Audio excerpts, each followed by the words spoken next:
So Cody Rhodes, Drew McIntyre, 3 stages of hell.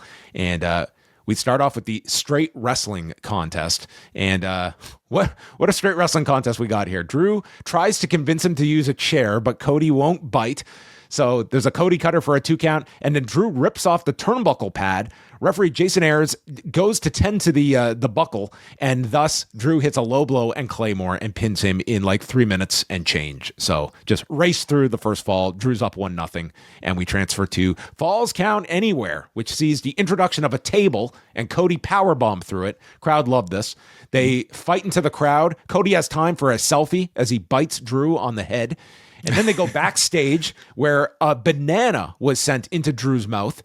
Drew is put on a table in front of a balcony out in front of the crowd, and Cody climbs the balcony and splashes him through this table.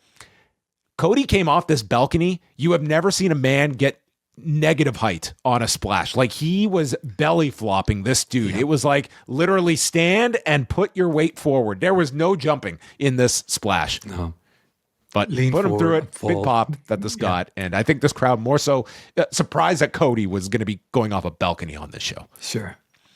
They go back to ringside, and Drew's got a chair. He teases the Claymore into the desk, which was the dreaded strike in Montreal, our callback. And Cody avoids it, hits him with a crossroads on top of the desk, breaks the desk, and pins Drew on the floor, evening things at 1 apiece. And then they saved roughly 18 minutes for the steel cage match. And I thought this was the strongest of the 3 falls. They were, at this point, they were like maybe 13, 14 minutes dedicated to the first 2 falls. And, they're working at a good pace. Cage matches can be tough because you're so confined, but I thought they worked like a hell of a, like 18 minutes or so here for the cage match. And it was just tons of near falls and doing all your big kickouts that this crowd was here for. There's a future shock. Cody starts bleeding from his head. He's like cut on the head. So that kind of added to it from a visual element. There's a crossroads out of nowhere that Drew kicks out of. He hits 1 crossroads, rolls through, hits a second one, and then goes for a third and gets gouged in the eyes by Drew, who runs him into the exposed buckle, hits a Claymore, Super Cody kicks out. They fight up the cage. Cody hits a Super Cody cutter off of the side of the cage that Tessitore calls the greatest Cody cutter of all time. Then both get crotched on the top. The door is opened as Drew crawls toward the door when a hooded figure appears. And it is the returning Jacob Fatu, who attacks Drew McIntyre, who he believes was his attacker. And Cody intervenes, so Fatu decks Cody as well. And while he's attacking Cody, Drew sneaks out of the cage and wins the title in 31 minutes and 9 seconds. I think that your opinion of this will be, if you are one that believes the steel cage is supposed to be like the clean blow-off finish and we get a run-in, you may not have liked this. Mm-hmm. I kind of thought it was clever the way that they did this. I thought that it sets up, first of all, I like the idea of putting the belt on Drew. I think it caught people off guard, and that's not always the worst thing. And I think it adds some intrigue of whether this is going to be a long reign or whether this is going to be something short to get back to like whatever you think Cody's destination for Mania is going to be, if it's going to be a title match or not. And I think if we are in fact going with Sami Zayn, I think him going against Drew becomes a lot more of people that will have a belief that Sami Zayn could win the title at the Rumble, which is a good kind of dynamic to have. But agreed. Yeah. I mean, an unexpected result. I certainly didn't see this coming. But by the end of it and having digested it, I completely agree. I think it's a good shake-up of things. Pre-Rumble and WrestleMania season to shift the belt off Cody. It makes Cody somewhat more interesting, I think, at this point. Drew with the title, I think, is a great character. Whether or not it's a long-term thing or a transition to a big moment for Sami at the Royal Rumble remains to be seen. Personally, I'd like to see it because I'm just a fan of Sami Zayn as a person and as a wrestler. I feel like, that world title is something that he deserves. And as we've talked about before, John, although, these titles are a prop, they're very important when people win them. And I know that, when Kevin won his, I've got the the WWE authorized Kevin Owens documentary somewhere, and it's post him winning the Universal title when he did, and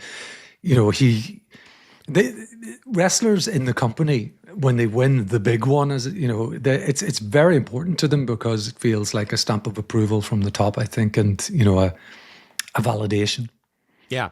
I mean, I might stand corrected a month from now if this is like, the WrestleMania picture is a mess and how you look back on this. But coming out of this, what I like about the title picture on SmackDown is that last week and tonight, they introduced all these faces that are faces, figuratively, not baby faces, but everyone is aiming for this title. And you've got these 8 people next week that are competing for it. You've got Cody and Drew in the mix. So it's like you've got all these potential pairings, and you're going into the Rumble as well, which you want to have as many viable contenders as possible. And, Drew is a solid heel that I think it's fine to have, he is the top heel on SmackDown, and to have the others chasing him, I think that can work fine. I think if you're going to do something like this time of the year, you can definitely get away with something like that and have Cody in kind of in the challenger role going into your biggest period of the year as well. Yeah. So. Drew's a very entertaining character, I think as a heel, and with him with the title, I think that just elevates all of that. And I thought it was kind of interesting, even from the intro at the beginning of the show where we see people arrive. Drew got a really big cheer. He was getting a lot of, when Cody was first shown backstage, he was getting noticeable boos. This, it's a European country, and you can it's followed Drew. He's gotten good reactions in Europe, and that it wasn't overwhelming, but they were definitely evident on the show.